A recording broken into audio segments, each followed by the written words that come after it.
Hi guys, it's Mrs. Magana again. Tonight's video, I'm actually going to take some found objects, things that you could actually find in nature, take a peek, sticks, and turn it into a 3D sculpture based upon a bird's nest. We'll even make some 3D eggs to fit inside of it, so I'm going to show you a little secret recipe, super easy, you might even know it, to create the eggs then. Before we get started, I wanted to read a quote. Again, I always kind of do this bravery thing, and I think it's pretty fitting about now. The quote reads, "Be brave, take risks, and allow the unexpected." And so I thought, oh man, that's cool for art, right? Artists, we always want to try and explore new things, even creating YouTube videos for myself. In fact, the unexpected was I just uploaded this video and the sound was completely horrible. Like you could not even understand. It sounded like I was in some sort of ocean environment. And so here I am, unexpected. But the other thing about artists though, is that we can sometimes take those risks and create really cool projects and pieces of art from that. So let's get started. First of all, I did bring a little friend. I'm totally kidding. Listen to this though. It's a bird. But the bird, in fact, is actually a robin. And so on my bird's nest, I painted some robin's eggs, and they had that sort of robin egg blue color. Get it? Now you know why. To the nest. And I thought that was a really good idea because it is almost spring. And when I went on my walk today and yesterday especially, I could hear lots of robins. So I thought that was pretty cool to kind of mirror your real life with your art. All right. The second thing I wanted to show you are your words. Words owe the project. The first one is texture. So we talk a lot about different kinds of texture, things that look and feel a certain way. For instance, this is real texture, right? I mean, it's kind of rough. It's got lots of bumps. You can even see moths sometimes on things like sticks and your project. Implied texture are ways to get things to look like something else. So I made this today look like a stick, and I'll show you how I did that. And then also even your eggs. We are going to be using a salt dough to create the eggs, and so that texture definitely comes into play then. Something else. Form, okay? So form creates that 3D effect for us. And so how are you going to create those shapes and have this sort of roundness to your bird's nest that it would look almost realistic, right? So form. Okay, I'm playing around with my lights because it's a little dark. We'll figure it out. So, getting started. For my project, I actually grabbed an old plate. Not one I ate off of, but I just had extras. Obviously, it's the wrong season. And so I'm going to cut out the circle from the plate. As I'm cutting, this does not have to be perfect. This can be totally loose on the edges here that we can always trim up later, okay? After I discard this guy, I only want this thing. As I am going to be creating some texture, okay, I might even grab things like an oil pastel. If you have those at home, crayons would work really good for this too. And some colors that you might not normally use. We've got browns and maybe even a black or green.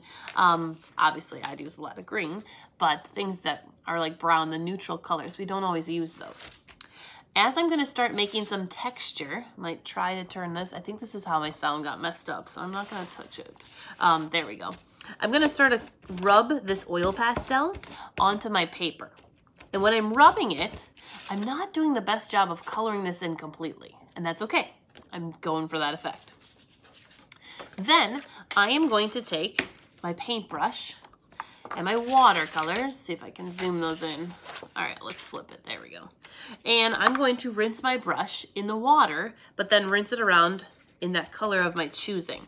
When I'm putting color on my picture, I'm creating sort of a wash, but I really like it when I add more color than water. So it becomes pretty opaque, means you can't see through it. Then I might even mix a little black. right on top. And you can tell then this really starts to look like bark because the black sort of goes to the back of this, and then the oil pastel resist creates that really cool textured effect. Another thing I was talking about, adding a little bit of green, and it just sort of makes things pop. And they go fast, nothing special, but this will create, you can tell on this one, my little base here, okay? Now, the sticks, let's talk. So on my walk with my boys, we grabbed a whole bunch, 3 to be exact, handfuls of sticks. And we didn't take anything really long because it couldn't fit in our hands, and just to get it home, you don't want to be poking people in the eye, that kind of thing. And then when I got home, I began to break these so they were smaller in size for my sculpture. Okay, something that you might have at home, a glue gun. Now, these get really super hot, so you gotta ask someone for a little bit of help with this. Some of my friends totally can do this on their own, but this one in particular is pretty hot, especially on the nozzle on the tip, so you're gonna wanna be careful. When I plug this in, I actually just used a dot, but 2 on either side of the stick. So you don't wanna squeeze and ooze the glue out, is not about that at all, just to get that shape with it. Okay, what could I use instead if I don't have a hot glue gun? Your good old-fashioned Elmer's glue will work out pretty well.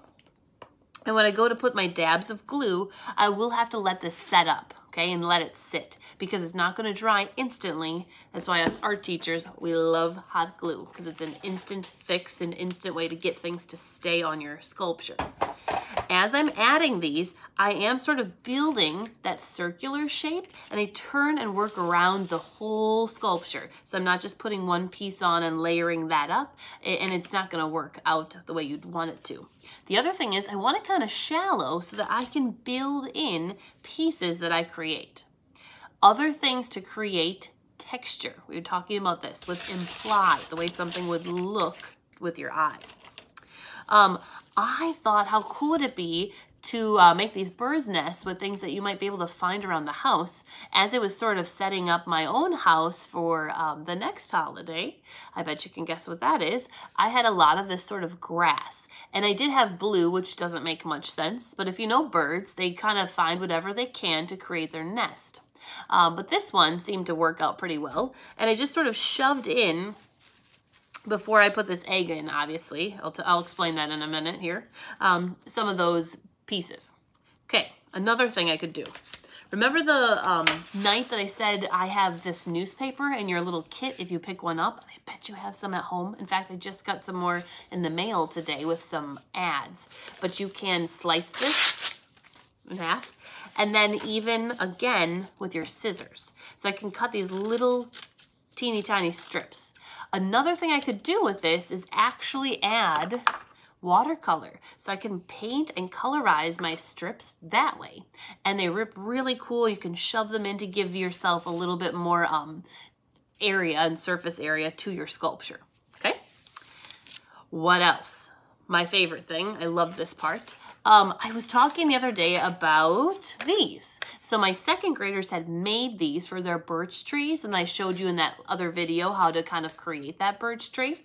But why not, if you have extra of this, color it with your watercolor? So I began to play around with my brown again. I just sort of layered up and colored that background. Then I added a little more black to make it dark, and a little green too. And that sort of gave me that stick-like color. And I'll let it dry. It dries really fast. I'll just pretend it's dry. And I'm gonna slice these into these little sort of pieces. Do not make them perfect. Do not sit here and try to cut these to make them look like anything but a stick, okay? And I'm just gonna shove these into my sculpture and build up that sort of same layered effect with my paper. I will want to glue those, pretend I did, okay? Otherwise it's gonna all fall out. Another thing, if I didn't have this paper, I could make it. Remember what I did? Cardboard, stuck a little bit of black paint just even onto a scrap of paper, scrap of newspaper, I dipped it on, and then I took and sort of scraped it down. So a little bit of paint goes a really long way. If you want to make your own just specifically for this project, you could try brown this time, right? And you're creating then that sort of stick-like color. If you're looking at a stick, they do have lines that wrap around horizontally around that stick. So you can absolutely create your own texture. You could even use something like copy paper, that thin white paper. I just simply took a wash of watercolor, and I was gonna cut up these. Now I only painted one side, so you gotta be careful how you're gluing these because it will show, right, if you glue it the wrong way. Now, the fun part, as if that wasn't fun. You're going to now wanna make salt dough. And when I was a little girl, would make salt dough everything. I would raid my mom's cabinet with flour and salt, and I'd mix it up with water, 3 things, super easy to make this dough. And I'd make these bowls and all these things for my little animal doll things. And I'd paint them, and I would just have a grand old time. I even made little bits of food and things. So I've been creating for quite some time. Salt dough, ready? You're going to want to get flour, salt, and then water. Look at this ratio though, okay? If I'm in science or I'm baking or cooking anything, it is a mathematical equation. So I can take a 2 to 1 to 1. So perhaps I can't talk anymore. Perhaps I want to take this down a notch. So I'm going to take 1 cup of flour, 1 cup of salt, and 1 cup of water to make this mixture. I just put it in a little bowl, pretend I did that, okay? And I was stirring with the stick, but I actually did mix it with my hands. In fact, I needed to then put this on the table, and I was mushing it with some flour to sort of knead it and get it to that consistency that I could roll to make eggs. Now, there are tons of videos. In fact, I have one of those Google Homes, and I literally asked, hey Google, how do I make the salt dough recipe? And it popped up. So there's tons of ways that you can figure out how to make this. Let's talk with some recipes I found. And it's talking. Let's talk about the eggs. With my painting on my egg, I can dip my brush in blue, and I was making that robin's egg color. Pretend though my egg is dry. It's still a little wet, and so I set it in here just so you could see it.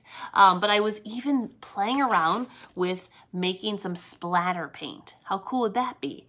So to make a splatter paint effect, as in painting my robin's egg blue, I would just simply dip in my brush to the water. Okay, I'm gonna back it up so you can see. As I'm splattering, I'm gonna try to do it on one egg you can kind of see. All right, I can just sort of tap my brush, and my first graders were doing this. It was all over some of their faces. But again, watercolor is a really good idea because it comes off. It doesn't stain anything. It doesn't stain your clothes or your skin. And when you're tapping your brush, you can simply just sort of tap it on that ferrule, okay, that metal part, and it creates this really cool effect. Now, if you had a metallic paint of sorts, that would be awesome to get those really fun, brightly colored eggs. So you can be really creative with how you decorate this one. You could go for that realistic effect, or you could even go for this beautiful made-up sort of egg shape that you've got in here in your nest. Now, artists love things in odd numbers. So 1, 3, 5 eggs would be really cool in here. When you make your salt dough, by the way, this was that cut in half recipe, and I still have plenty of dough left over. I wrapped it in saran wrap, okay, once in saran wrap, and then I wrap it in tin foil, and I kind of just tightly enclose it, and I could actually put this in the refrigerator. Be careful, you might want to write salt dough. It could be a really good April Fool's prank. I didn't tell you that. To eat this, just kidding. And anyways, I would save this for another project. So we're gonna use salt dough again. It's super fun, really easy cleanup too at home that you probably have those supplies for, but why not make some springtime eggs? All right, thanks for watching. Tune in, we'll have some other projects that you could find around your home and just kind of keep creating. Thank you.